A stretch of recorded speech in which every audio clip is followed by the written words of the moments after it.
We Don't Know Ourselves, A Personal History of Modern Ireland. Welcome back to Techstination. I'm Fred Fishkin. Joining us is author Fintan O'Toole, who is also a professor at Princeton University and columnist for the Irish Times. Hi, Fintan. Hi, and lovely to be with you. Thank you very much for having me on. A pleasure to meet you too, and congratulations on this wonderful book, a memoir, and I think a whole lot more, including a tech story, which we'll get to.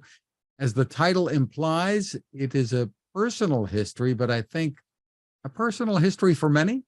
Yeah, it took me a while to figure out what kind of book I was writing and what I wanted to write, really. And there was that phrase, personal history, I suppose, that unlocked it for me anyway, which was, I just thought that the story of how Ireland got from being really a very inward-looking, economically backward country in 1958, when I was born, to what it's like now, which is one of the most globalized economies in the world.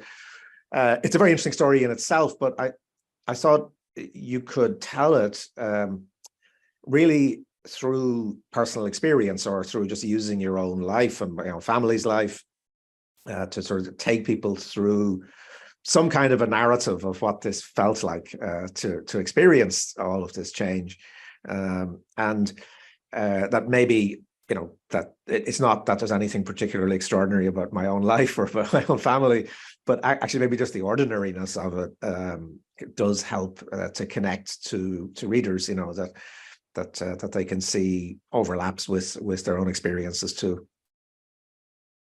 Well, as an aside, my name may not sound very Irish, but my ancestry composition is more than 50% Irish and British. County Dublin and County Galway and more. My daughter's been, grandson has been, I have not been yet. So we will, that's on the bucket list. Well, we'll have to entice you over. It won't take much. Why, again, to delve into it a little bit more, the reasons for writing this book? I mean, you've been pretty prolific as an author and writer. Yeah, I suppose in part I've been writing about Ireland, almost daily since the early 1980s. So I've obviously accumulated a lot of thoughts, at least, about it, and hopefully some insights, and so I just thought it's kind of worth trying to bring all that together while I'm still able to do it. But I do think it's worth doing because Ireland is a kind of microcosm. It's not that there's something absolutely unique in going from being an economic backwater to the kind of development that Ireland's had. It's rather, I think, that it's a small place, and you can see within that small place the functioning of these very big forces, which are global forces, and are the forces, as you say, of technological change, and of the consequences of that technological change, both good and ill. And I suppose Ireland's also a pretty dramatic example of this, because when I was born, it was a country whose very existence in a lot of ways was questionable. Ireland had become independent in 1922. It had lost most of its technological base, which was in the northeast of the country, was by far the most advanced part of Ireland. Belfast was a pretty major industrial city in the early parts of the 20th century. It might not be immediately sound like a great example, but the Titanic, which everybody knows about, was built in Belfast. They might say, well, okay, that didn't work out so well. But of course, the point about the Titanic story that shocked everybody was that it was the most sophisticated, technologically advanced machine of its time. And Belfast was producing that kind of industrial output. But that was all taken away, if you like, when Ireland became independent, because the country was partitioned. The northeast remained as Northern Ireland to this day in the UK. So you were left with a kind of rump which was very agricultural, and it tried to do what a lot of countries tried to do at that time, which was to sort of build very high tariff barriers, keep out foreign competition, and develop your own industry. But you can't really do that if your domestic market is leaving. And that was what was happening in Ireland. So the Irish people were, of course, they were going to where the technology was, to where modernity was, which was New York and Boston and London and Glasgow. And, they were leaving in very large numbers. So by the time I was born, the population of the Republic of Ireland was down to about 2.8 million people. I mean, it was, and I mentioned in the book, there were only two countries in Europe that lost population in the 1950s. One was East Germany, for a kind of obvious reason. Before they built the wall, the Berlin Wall, to keep people in, people were emigrating to West Germany. And the other society in Europe that lost population in the 1950s was Ireland. And they couldn't build a wall, they couldn't keep people in.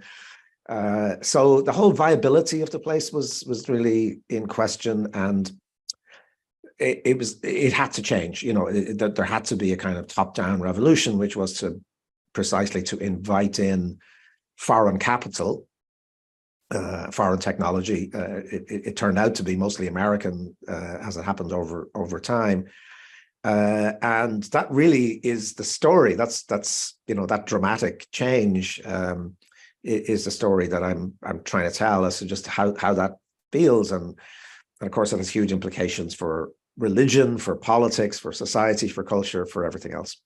Let's talk about that a little bit. I mean, in the title here, we don't know ourselves. That's really interesting. Yeah. And I guess you're dealing a lot with perceptions here.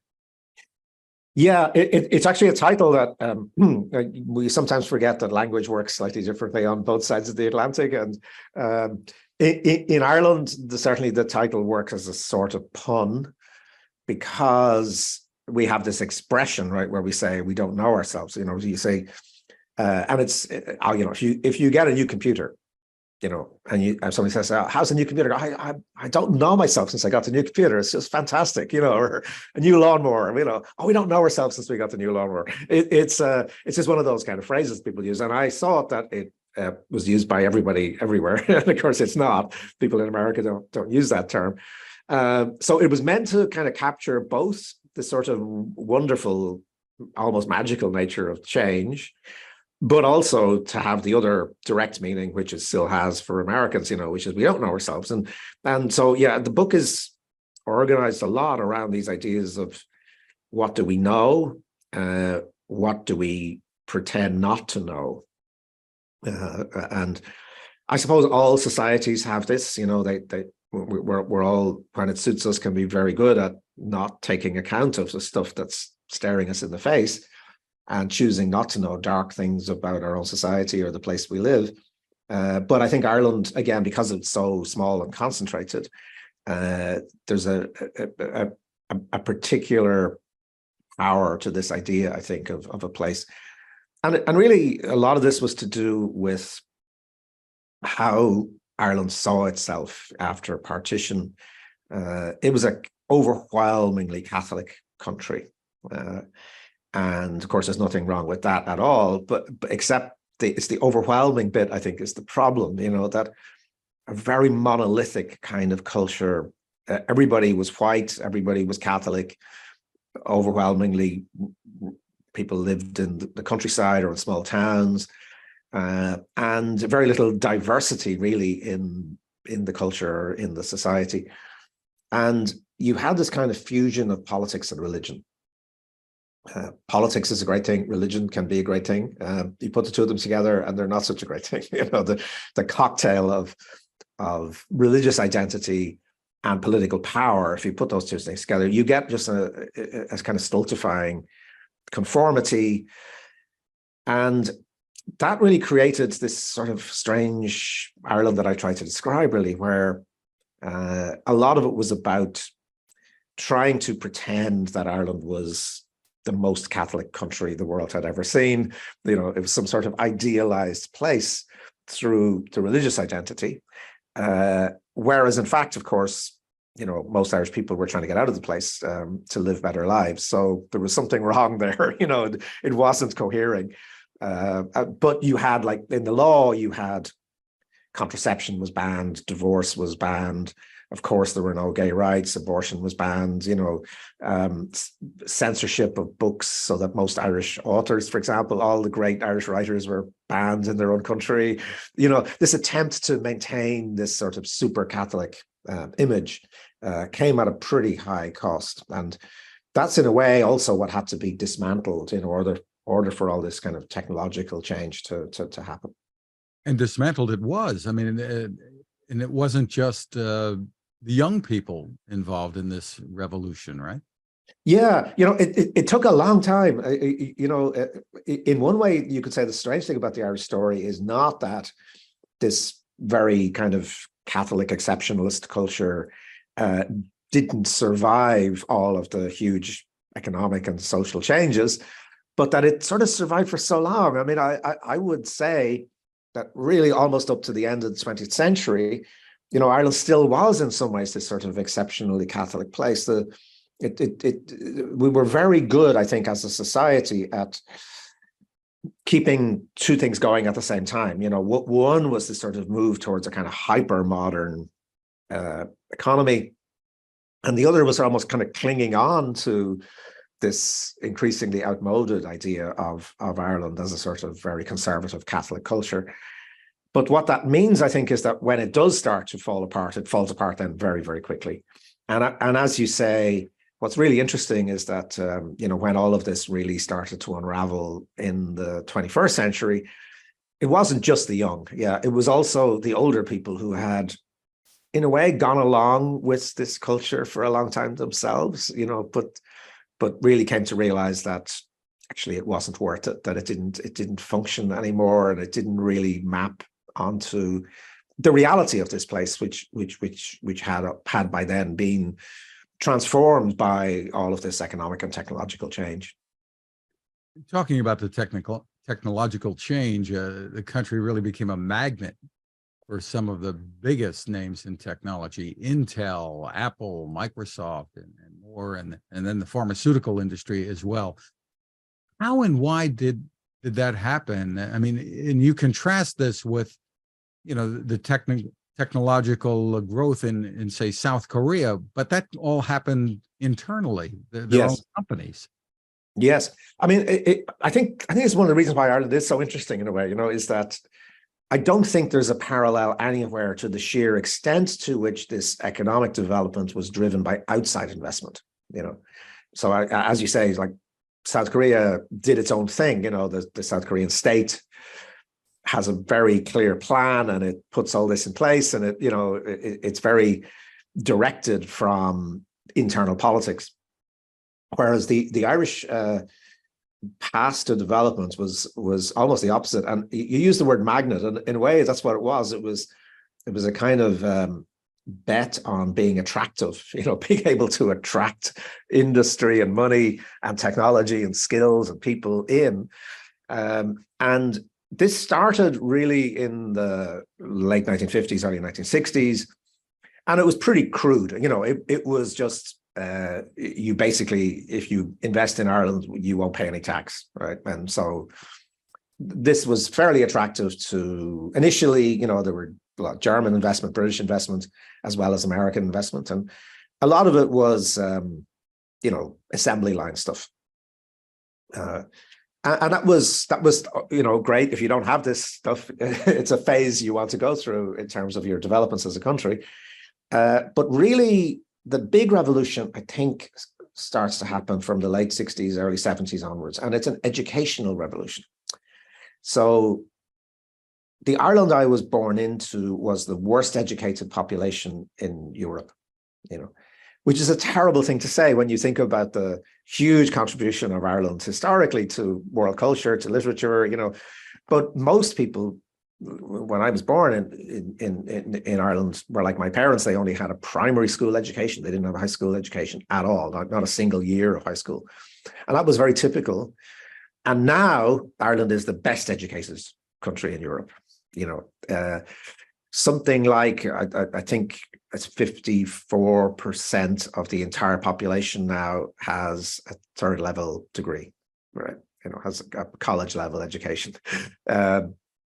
So that transformation is absolutely key to making Ireland attractive, not just to assembly line investment, but to, higher and higher value investment, in processes that require people who are skilled, who are highly educated. Where the R&D can be done too. Where the R&D can be done. And, really, I was thinking recently about Intel, so a lot of the tech companies start really to invest in Ireland in the early 80s. And you had, some companies which are now gone, but like Digital, Deck, DC, which was a really important company. But they had a huge plant in Galway, from the early 1980s onwards. But I think a key moment was when Intel took over a huge kind of campus. It was like an old stud farm, a horse farm, and then they transformed it, within a few years. It was the most sophisticated industrial location, certainly in Europe and possibly at that point in the world, because they started making the Pentium chips, They were breeding fast processors instead of horses. Exactly. And the sheer level of investment, so in a small country, I mean, I think Intel alone has probably invested 30 billion, it's a staggering amounts of money that have been put into these because, they've got the stuff they want. They've got a highly educated, well-motivated workforce. They actually have a very stable political situation. They've had favorable tax treatment. And of course, critically, so you can't understate the importance of Ireland joining the European Union in 1973. So it means then you've got full access to the European markets. And of course, as the European single market develops in the 1990s, that gets better and better. But you have it in a country where English is the main language, where things you don't really think about, but like the legal system, most European countries operate a different kind of legal system from what America does, whereas Ireland, there are obviously some slight differences, but we share a kind of common law tradition. So if you were doing contracts and you're doing all that kind of stuff, which are intellectual property, for example, which is hugely, important in all of this, your American lawyers can they can figure out how that works in Ireland, right? So there's a whole range of things that actually make Ireland very attractive. And I think also, to be fair, the Irish government or the Irish state agencies were smart. And what they kind of realized pretty early on was that clusters was the thing, that actually if you got one or two of these companies, the others would follow, that there is a herd effect, I suppose, in technological investments, because you want this kind of cluster of skilled people, and the universities and colleges who are kind of supplying that and all that sort of works. So Ireland specialized fairly early on in three things.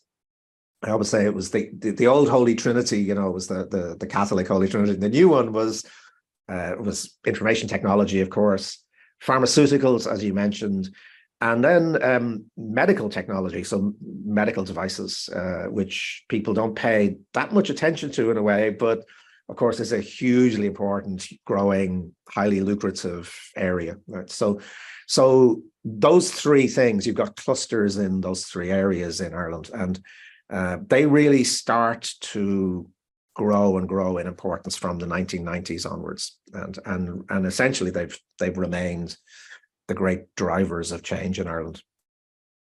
And you mentioned the politics. I mean, while there's been so much upheaval politically in the world, including on this side of the Atlantic, I guess we're seeing more stability there than there is in most every place else. Yeah, I mean, it's a funny kind of, it's not necessarily what you would expect, because remember, you had for a lot of this period, you have this horrible conflict going on in Northern Ireland, which is, for Americans, this is like, it's just like the next town up from the distances involved are tiny. If you're in Dublin, you're 60 miles away from the border, and you have a 30-year horrible sectarian conflict going on. So you would expect that to produce a lot of political instability in the Republic of Ireland, but it didn't. And also, this way of developing is a little bit strange. So because all the development is kind of coming in from the outside, it sort of allowed the Irish political system to tolerate a lot of, frankly, corruption. It was a pretty corrupt political elite for a long time. I don't think it is now, but it certainly was for a long time during this process, because in a way, so long as they never messed with the multinational corporations, right? So, there was like two Irelands. There was one where everything was done properly and the multinational companies by and large got what they wanted and they were not interfered with, but then the kind of domestic economy was a different beast. And anyway, there was a certain amount of tolerance for corruption and bad practice in the banking system, for example. So it's a bit strange in a way but if you're Intel or Microsoft or Pfizer, none of this peripheral instability really affects you. Because the key thing you need to know is government policy going to change, right? So if there's an election and there's a new government coming in, is it going to start messing around with doubling the corporation tax rates, or suddenly adopting policies which are going to make it more difficult for us to do business here? And one of the key things for Ireland has been that there's been a huge consensus around you don't mess with the goose that's laying the golden eggs. It's just obvious to everybody. So whether you're on the left or you're on the right or in the middle, you would be insane to start trying to interfere with all of this kind of development. It's been the key to making Ireland viable and making it a lot more prosperous over time. And you write a bit about the perception, the self-perception today, and that there's, I get, maybe a contentment of sorts. Tell me about it.